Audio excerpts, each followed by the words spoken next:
Welcome to the Longshore Insider Podcast from the American Equity Underwriters. At AEU, we are passionate about helping waterfront employers protect their workers and their businesses.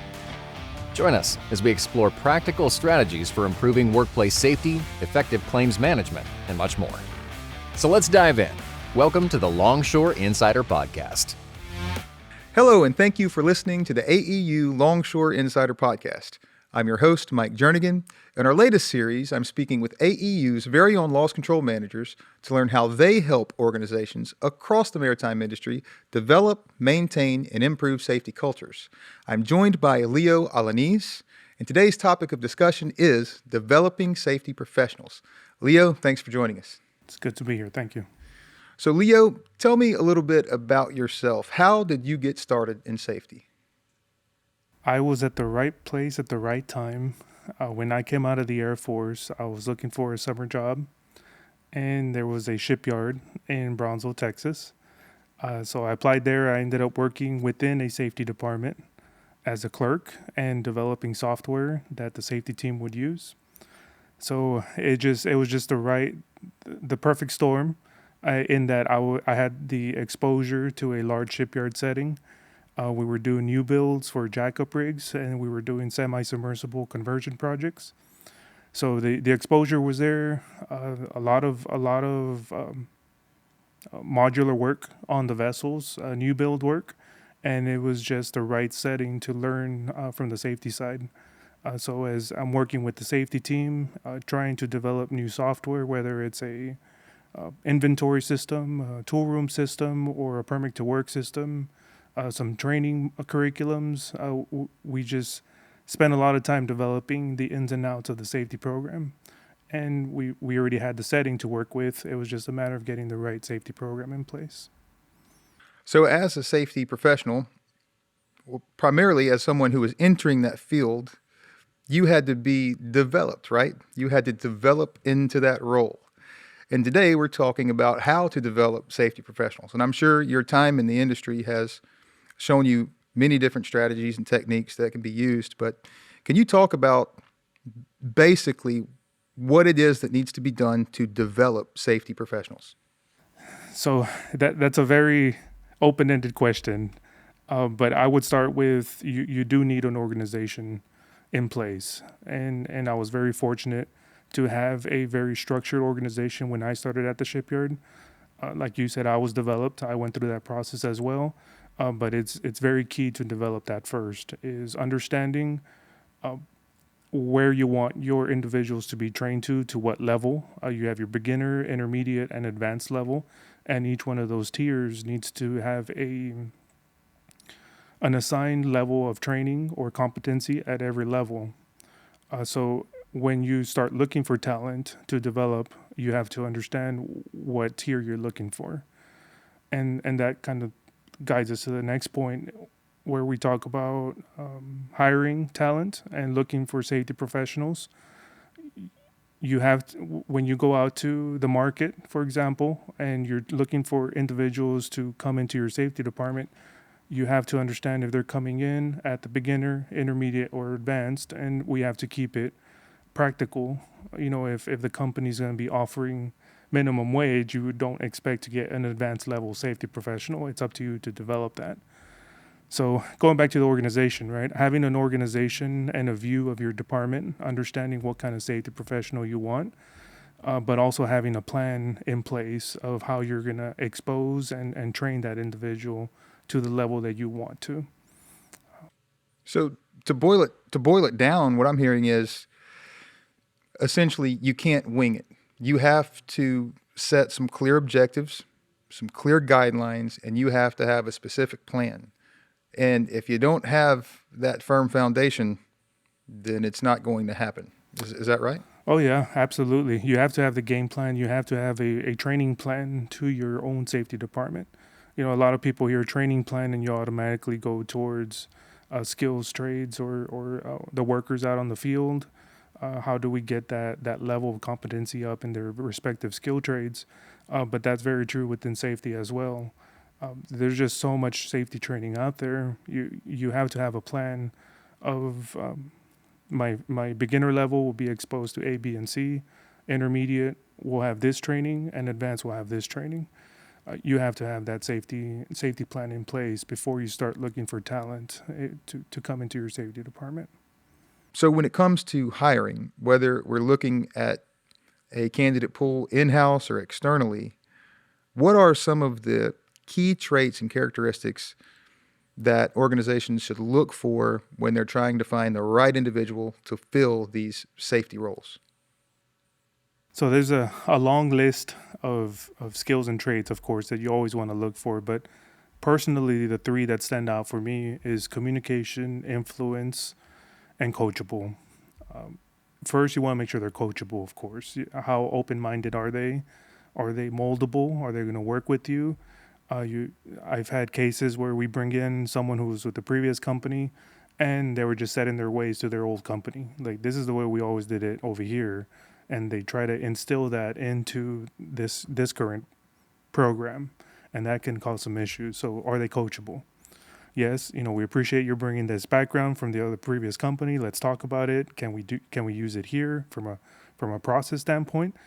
But yeah, you don't want to bring in that individual that is set in his ways and just very closed-minded. You have to make sure that they're coachable. Communication, just as important, just because how do they communicate and how are they articulating ideas, whether it's with their peers, but also in the field. A lot of the time that the supervisor will have out on the field is discussing with supervision about a job and what are the hazards, how are we going to control those hazards, let's work safely. So that simple conversation, whether it's a 1-minute conversation or a 30-minute conversation or disagreement, depending how it's going, but how do they communicate? And are they keeping their temper? Are they managing the conversation correctly? And is it effective at the end of the conversation? Is it effective? And that leads us into the influence. You want to have individuals that can influence, whether it's supervisors or workers. You're going to have a lot of times where the workforce wants to do a certain job a certain way, and it's going to be that safety individual giving them that information, that safety information, why that cannot proceed, why they have to do things a certain way. You just don't want to come out and say, OSHA says you got to do it this way. You have to have that understanding of how to approach an individual and influence them to do the right thing. So communication, influence kind of go hand in hand, but the influence aspect of it is you want to have individuals that can truly change the way an individual sees a situation and making sure that they're going to do it right the next time, not just when you're in front of them, but the next time that supervisor's in that same situation, is he going to remember that influence and do it right the next time so that you don't have to be babysitting the whole time. So how are you getting to that individual and how are you convincing that individual that he needs to do it the right way? That's the influence that you need to find in the safety professional. And I think that goes a long way. You speak to hiring someone from within the organization who knows the layout. They know the people, importantly. They already have a feel for the attitudes maybe and some of the egos that might exist out there and how to interact with those people. And that leads me into my next question. Can you leverage these relationships to help develop these safety professionals? Are there people who you can look to become mentors to the next generation of the safety professionals? How does that look? What does mentorship look like in this capacity?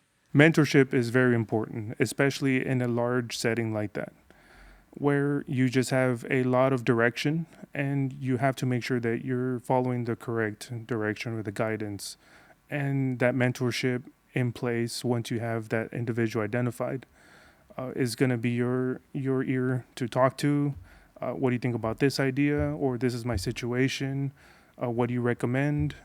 The mentor. I've been very fortunate to have mentorships in the shipyard setting, and most of them were in-house, whether it's a vice president of production or in human resources. If you have the opportunity, it's better to have it in-house just because they're walking distance away.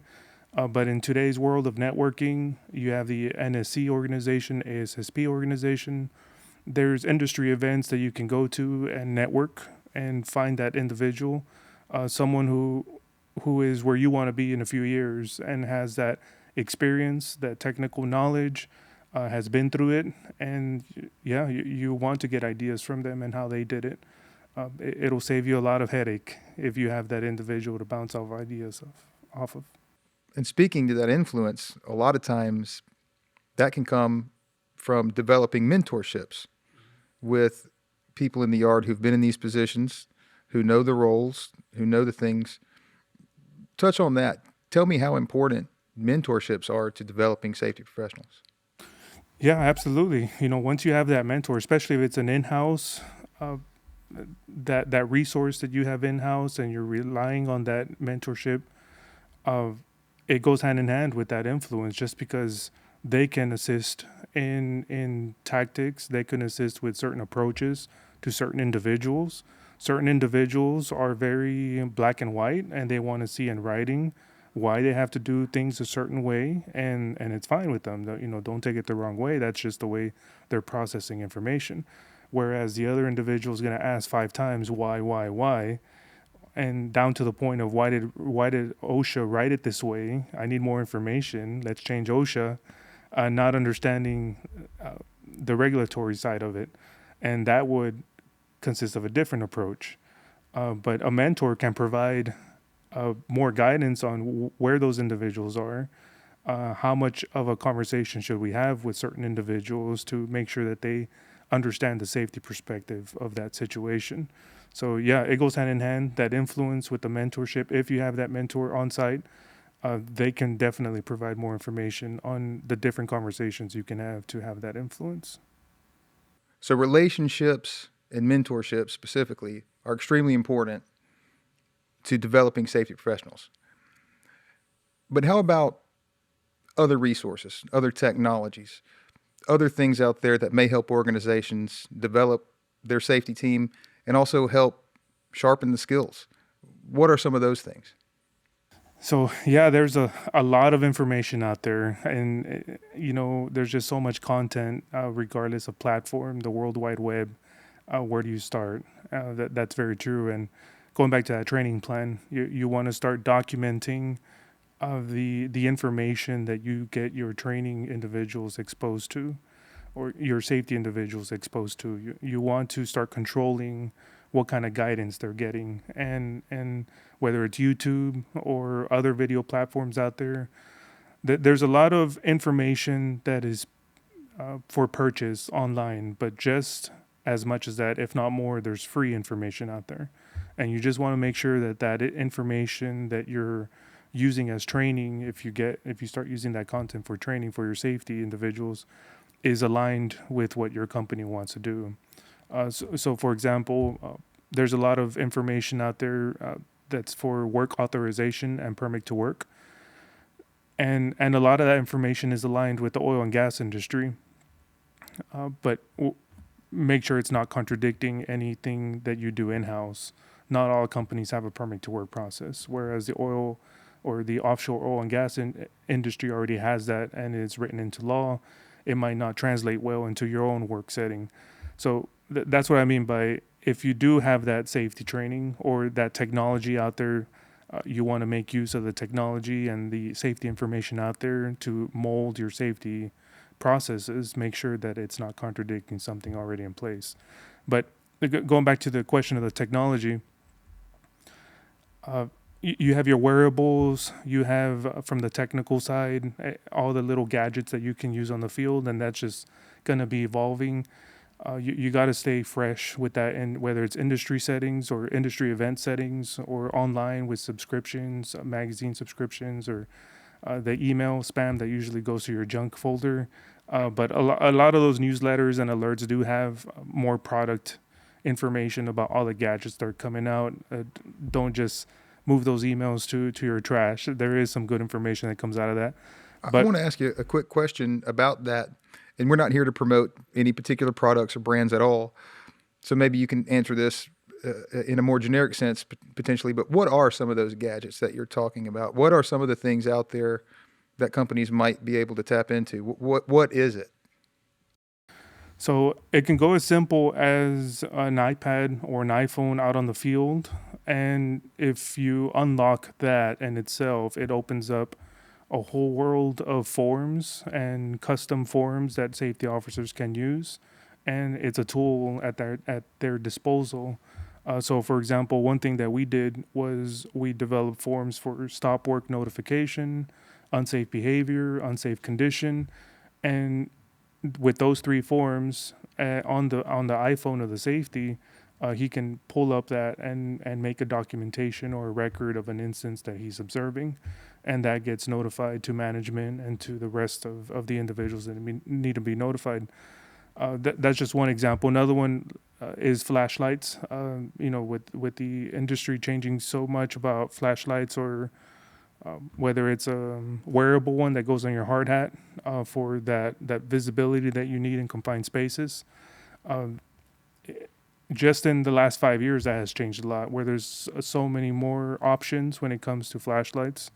You have your gas meters. The technology of gas meters is also ever evolving, whether it's an individual, a 4-gas or a 5-gas. You have lighting that's used inside vessels or confined spaces. Those have gotten a lot smaller in just my time being in safety.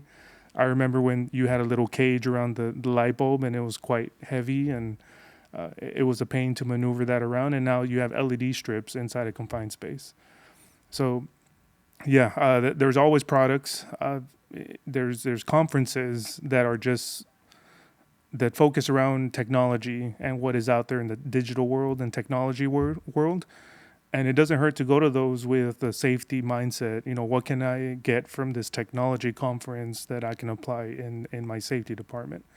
So there's always way to evolve and just to grab an idea from a technology perspective and just like, what can I do with safety? So those shouldn't be things to fear. And sometimes I think when people hear technology, automatically, a lot of our older generation, like, oh well, I don't email, I don't use the computer. I've met people in the industry right now, like just old school, want the paper and the clipboard. I get it, but when we say technology, they get a little fearful too, I think, and they hide behind sort of tough, well, I just don't do this or that. But that technology doesn't have to be something crazy. We're talking about just new ways to light a space. We're talking about different wearable PPE and things like that just make the job much easier. It's not something to fear. Quite contrary, it's something to welcome, because it quite literally makes everything much easier. Speaking of much easier, so the biggest one that I haven't mentioned is the chat AI technology that's out there. And we've talked about in some of our safety forums already. We've demonstrated it at the forums. But if you're not using any variation of chat AI, you're already falling behind, because everyone else is using it already. So it's nothing to be fearful about. I've gotten some feedback from some individuals that were a little bit hesitant at first, and they gave it a shot, and they say how it changed their day-to-day operations just because they use it so much now. But it's just that initial first step that's the hardest to take. Get comfortable with it. It's a conversation. It's just like a chat, like an individual sitting on the other side of that, and just ask away. Like, I wish I had something like ChatGPT when I was a safety manager. That would have been very helpful. Whether it's policy writing, a disciplinary action policy draft, safety training curriculum. Yeah, the options are limitless just because you can ask it anything. So it's important. It's important to remember that AI is just one component, one tool to keep in your toolbox, right? Yes, it is. So we know that there are things that we can do, such as build relationships. We can focus on mentorships. We can tap into the technology that is out there to help develop safety professionals. Let's say we've done all those things, and we have a person who is stepping into that role their first day, and they're just trying to get their feet underneath them. what can they do to gain the trust and credibility of the people they're working with? Even if they're people that they've known forever, how can they shift the perspective to, I'm no longer the guy that's working right beside you. I am now a safety professional who is tasked with making sure that you're doing what you're supposed to be doing in a particular way. So the word that came to mind as you were asking that is legitimize the safety position, especially on a vessel, or if you're in charge of an area, you want to make sure that people take that safety individual seriously.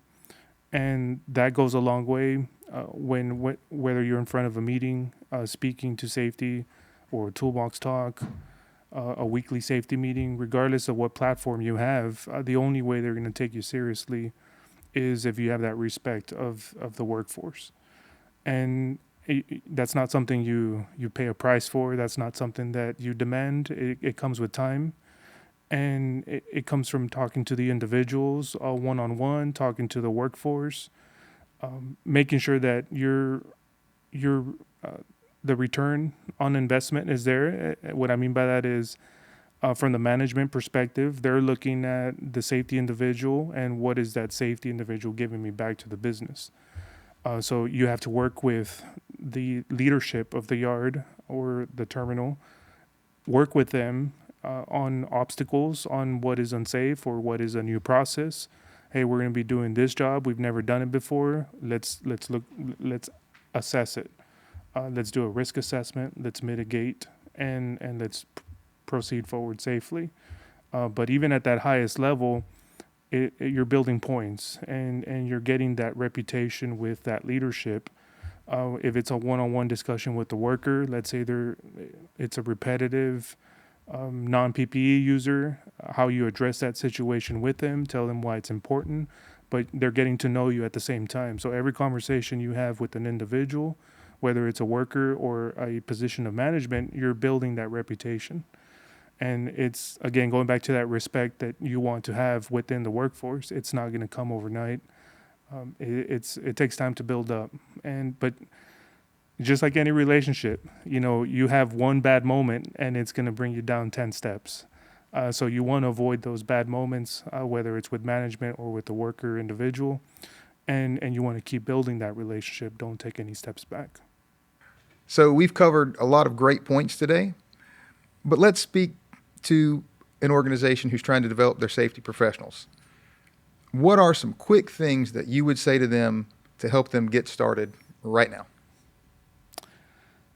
To summarize, I would say first, you have to develop that safety professional training plan. That's step one. That'll really lay out what you want for your own safety department, whether it's one individual or 10 or 30 individuals, but you have to come up with an organization of that safety team and what do you want it to look like. That would be step one. Two, hire the right individuals for that, whether it's from the market or in-house. We talked about those different options. And three, the mentorship. What options, what avenues do those individuals have to rely on mentors, whether it's in-house or within the company, or whether it's in the industry, but do provide those opportunities for those safety professionals to have that mentorship. And then lastly, we talked about the technology. Make sure that opportunity to improve exists with technology. It's 2025 already, hard to believe that, but as the years go on, more options will come up in the technology world. And one trap that a lot of companies fall into is that day-to-day 100 miles per hour, and it really minimizes the amount of time you have to learn or to get new ideas from the technology side, just because you're so busy. Like every minute is accounted for, whether it's a 10 or a 12-hour shift for a safety professional. You're just running always. From the moment you go in to go inspect areas to get work started, you're always in a rush throughout the day with meetings, walkthroughs, conversations, disagreements, one thing, and then there's just so many unaccounted for items that come out throughout your day. Before you know it, it's time to leave. And how much time does that really allocate to get more ideas from the technology side. So in order to be truly innovative from the technology side, you have to allocate that time. You have to reserve that time and make sure that your safety professionals are looking at what's out there. How can we improve the system from the technology side? It's out there. It's just a matter of reserving that time to learn it. We really want to give our workers the best tools available to them, because at the end of the day, the job is safety. But as I've said before, that's more than a word. If we do the job correctly, we're literally helping people go home safely every day. And I think, again, that's important to reiterate time and time again. These processes, these procedures, these things that we mention are more important than just the words that we speak. We're talking about real people with real families and others who rely on them to get these jobs done. It's not just about production on the field, but it's about making sure these people go home to their families. Sure. And that's why we want everyone to be successful, because if we all do our job, then people stay safe, people work safe, and they feel safe. And I think that's really important. And so that leads me to my last question, and I ask this of all of our loss control managers. As a safety expert who's been in this field for a long time, what is one thing that you wish more people understood about safety? I would say the safety is a journey, not a destination. And what I mean by that is often safety is looked at as a checkbox or a regulatory requirement where it's just a black and white world where you just check the boxes. Yes, we're good to go. And that's a trap to fall into. Safety is always going to be about continuous improvement. You're learning from the incidents that happen. How does that tie in to your overall system? What are the corrective actions to make sure those incidents don't repeat? And it's an ongoing just cycle of continuous improvement. And that is really what safety will come down to, is the journey of it, the continuous adapting to it, learning from the incidents, and tying that back to your overall system. So the moment that we feel we have arrived in safety is when you get complacent. And I've seen that in my experiences is some companies do get in that trap where they feel like what they have is good enough because nothing has happened, or there's really no in-house incidents that we can learn from, so that must mean that we're doing something good. So if you do arrive in that point, good, but there's an industry that you belong to and they're having incidents with the same hazards you have in your own yard. So yeah, going back to that phrase is, if you feel you have arrived in safety, that's not a good position to be in. You have to be just continuously improving across the board, whether it's your in-house training program or a permit to work process, your walkthroughs, corrective actions. How does that tie into incidents? There's always room for improvement, So I will leave it there as you don't want to see safety as a goal. You want to see safety as a journey to keep improving in it. That's fantastic advice, and it's true. It really underscores the importance. It's not something you will ever complete. It's a process, and it's an ongoing process that will evolve over time, and you will have to evolve with it. Those technologies, things will change. The world changes. You've got to change with it, and you've got to be constantly vigilant, constantly aware, and make sure that your team has what they need to stay safe. So thank you, Leo. I appreciate your time today and enjoyed your insight on this. So thank you very much. Thank you for having me. And thank you to our listeners for joining us on the Longshore Insider Podcast. You can watch this episode and more on the American Equity Underwriters YouTube page. Also, be sure to subscribe to the Longshore Insider Podcast on your favorite podcast platform, and check out even more content on our website, amequity.com. Until next time, stay safe and take care.